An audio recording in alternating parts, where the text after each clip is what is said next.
Hello friends, எப்படி இருக்கீங்க?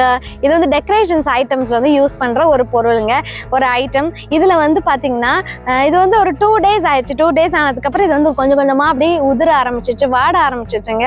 Because of what? எதனால அப்படின்னா, கீழே இருக்கிற இந்த க்ரீன் கலரில் இருக்குது பார்த்தீங்களா, இது வந்து எப்போ ட்ரை ஆகுதோ ட்ரை ஆக மேலே இருக்கிறதெல்லாம் வாட ஆரம்பிச்சிடும்.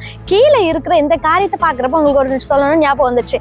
என்னென்னா, இதில் வந்து எப்போல்லாம் அந்த தண்ணி இருந்துகிட்டே இருக்கோ அப்போல்லாம் நல்லாயிருக்கும், ஃப்ரெஷ்ஷாக இருக்கும். நமக்குள்ள இருக்கிற பரிசுத்த ஆவியானோட அபிஷேகம் எப்பெல்லாம் நமக்குள்ள இருக்கோ அப்பெல்லாம் நம்ம இந்த பூவை போலவே ஃப்ரெஷ்ஷா அழகா மற்றவங்களுக்கு பிடிச்சது மாதிரி நம்ம இருப்போங்க. ஆனால் எப்போ ஒன் ஆஃப் த டைம் நம்ம அந்த பரிசுத்த ஆவியானோட அபிஷேகத்தை இழக்கிறோமோ, எப்போ லேக் ஆகுதோ அப்போ நம்ம சீசனுக்கு ஏற்ற மாதிரி நம்ம வந்து சேஞ்ச் ஆகிடுவோம். அந்த கேரக்டர் வந்து சேஞ்ச் ஆகிடும். அந்த சீசனுக்கு ஏற்ற மாதிரி, சிச்சுவேஷன்ஸ்க்கு ஏற்ற மாதிரி நம்ம சேஞ்ச் ஆகிடுறோம். ஆனால் அது எந்த சூழ்நிலையிலும் நம்ம காத்துக்கொள்ள வேண்டியது அவசியமாக இருக்குதுங்க. அது ரொம்ப இம்பார்ட்டண்டான காரியம். ஒன்ஸ் அது போயிடுச்சு அப்படின்னா, இது எப்போ எப்படி இப்படி வாடி வாடி உழுகுதோ, வீட்டில் ஃபுல்லாக இதோட இலை ஃபுல்லாக விழுந்துருச்சுங்க, எப்போ அப்படி விழுகுதோ அப்போயும் நம்ம வந்து கண்டுபிடிச்சிடணும். அச்சோ, பரிசுத்த ஆவியானவரோட அபிஷேகம் கொஞ்சம் கொஞ்சமாக ட்ரை ஆகிற மாதிரி இருக்கே அப்படின்னு சொல்லி நீங்கள் வந்து தெரிஞ்சுக்கணுங்க. இது வந்து நீங்கள் கேர்ஃபுல்லாக இருங்க.